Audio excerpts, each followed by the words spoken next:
Breaking news on the Coulee Region Sports Network. Rick Franke, Scotty Gran, along with the new Hilltopper Girls Co-op head coach, Tim Franzini. You've seen him behind the bench on a couple of different teams. Now he's the new head coach of the Hilltopper Girls Co-op. First off, congratulations, Tim. I know you're excited about the challenge, a team that has gone on to play at state and fallen just short the last 2 years. A lot of talent coming back. Yeah, well, thanks a lot. Appreciate it, and I'm really excited and looking forward to the opportunity.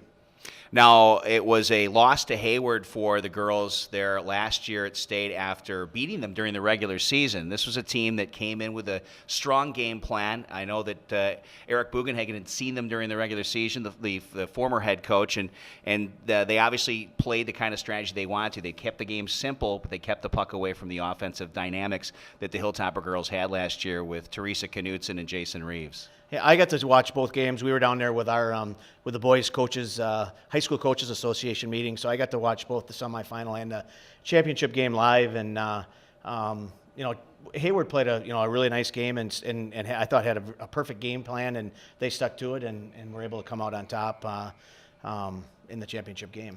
Now, last year, coach of the Avalanche Co-op, and stepped down, retired from that team, and this has had to be a big decision. What helped you come to the decision of wanting to continue coaching this time with girls? And did you talk to anybody? Did you have any sort of a mentor, if you will, that has coached girls in the past to help persuade you to become the head coach? Yeah, I did step down. I never used that R word. I never retired. I stepped down and was going to take a year off and just see if I missed it or not, but then this opportunity came along. Talked to a few people outside the program, a couple of people inside the program, and at the end of the season last year, I guess the way things ended for the Avalanche and the program and the team, probably left a little bitter taste in our mouths, even though we did clinch our first ever MVSC conference championship. But we had high hopes of representing our sectional and getting to the sectional final and hopefully representing us at state. And we never got that opportunity with a check behind situation and things. And I did get cold feet at the end of the year. Had some conversations with Ted Knutson, and at that point, as far as a possibility of returning to the Avalanche, it just the interview process was too far along, and we even had talked about maybe just taking a leave of absence, calling it, and then coming back in a year or two. But with the qualified applicant that they did hire, Tim Hain, I just, if they would have hired somebody younger, they probably could have got away with doing something like that. But so when this opportunity came along and I was approached, I gave it some thought, and I guess I did talk to Coach Johnson down at Wisconsin a little bit about it, and read some of his articles and things like that, and I just thought it'd be a good opportunity. I thought it'd be a lot of fun, and everybody I've talked to about girls hockey and things, it's been nothing but positive. Nothing. Been many boys coaches, I guess, that have stepped down in Minnesota and switched over to the girls' side, and every one of them is very happy and just can't believe the difference in it. And the way the girls are they're enthusiastic, their energy, they're eager to learn, they're starving for really just to be taught the game and stuff like that. And I feel that's probably my strongest point, is I really enjoy teaching, and I think we can with some strategy and with systems and things like that, and just building off fundamentals and stuff like that, I think we could have a lot of fun with these girls. Well, guys, this news is so breaking, I didn't even get out of my online hockey gear for my Xbox stuff. But Tim, I appreciate you wearing the hat at least to kind of, help me along with this kind of look. But getting into the seriousness of this decision, you talked about how hard it was, and you've been a boys coach for so long, and now transitioning to the girls game. I mean, what's the big difference here? And, Rick talked about the star power. I mean, what do you foresee happening? Well, the one thing as far as the difference, I don't see a big difference. Maybe in the approach and in the way you communicate with the girls a little bit. But there's a great article out online by Coach Johnson at Wisconsin, and he was asked the question when he left the men's program as the associate head coach to take over the women's program, what the difference was after a couple of years, what the difference was there for him, and he said there's not a big difference as far as on the ice strategy, systems, preparation, video. everything involved with the game, he says they're hockey players. Whether they're male or female, they're hockey players. And he said that, the one real difference was recruiting, which was more advantageous for him with the women's side, and then also with a chance of losing girls to, high dollar contracts in AHL and stuff like that aren't there. So those were the big advantages and stuff. So I thought that was a really neat article, and it was a great way to, I guess, put it in perspective that they are hockey players and stuff like that off the ice. You will treat them a little bit differently, and they are young ladies and stuff like that. So, but like I said, I think we can have a lot of fun with them. I think they're eager to learn and be taught, and that's what we're going to do. And we want to make sure they have fun with it and stuff. And I think having fun and then just coming, our biggest thing that we're going to try to get across is just to compete. We want them to compete, show up to the rink, compete. There's two things that we control. That's effort and attitude, and that's kind of what we're going to live by and build the program, and hopefully we can keep it rolling. You talked about effort and attitude, and you got players like Jason Reeves, Teresa Knutson, Gina Lynn Schneider playing in the net. You got a lot of people here who have a ton of ability and effort.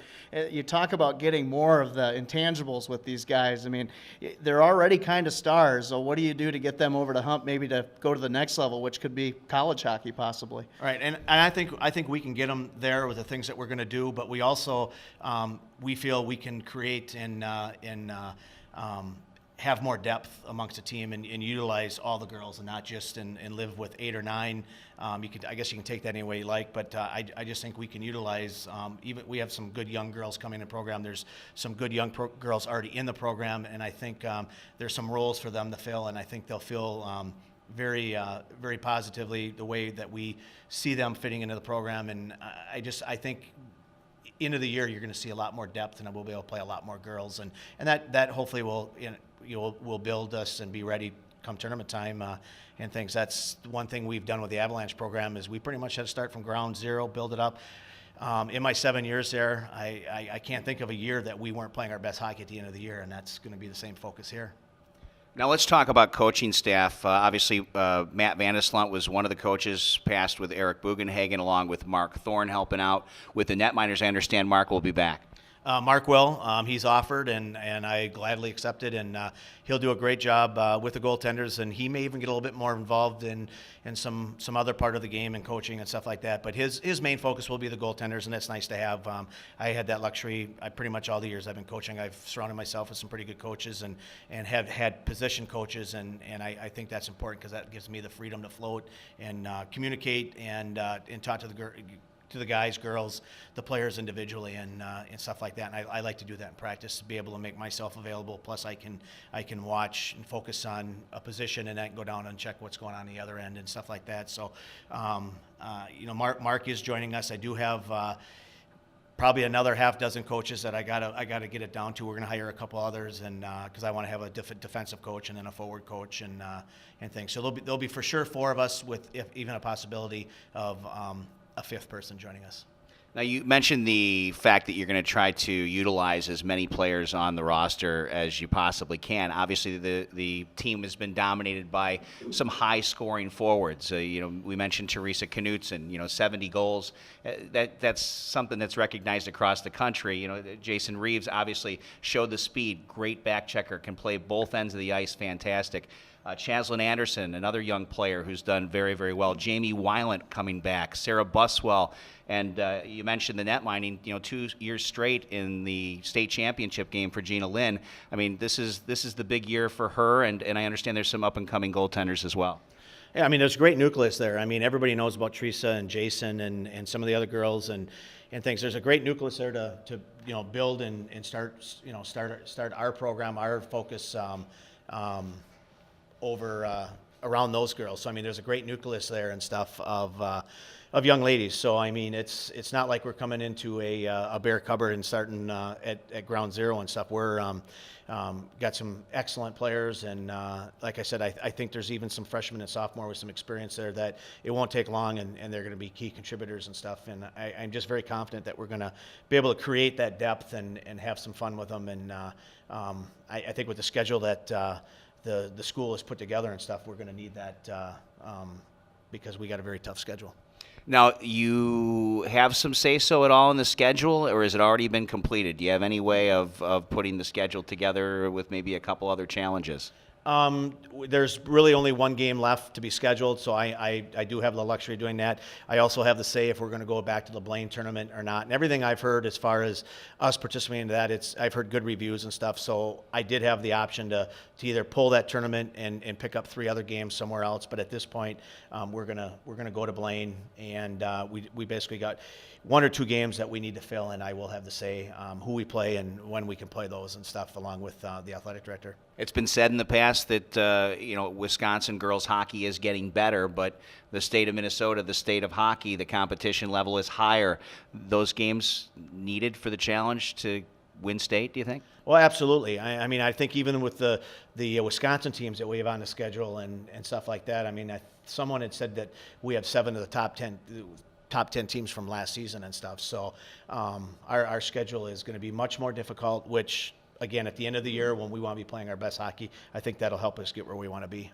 Now, we're going to be having games right here on the Cooley Region Sports Network. We'll follow the Hilltopper Girls Co-op. We have the first game on December 5th as River Falls comes in. Then we'll have a January 4th contest as the rematch with Hayward.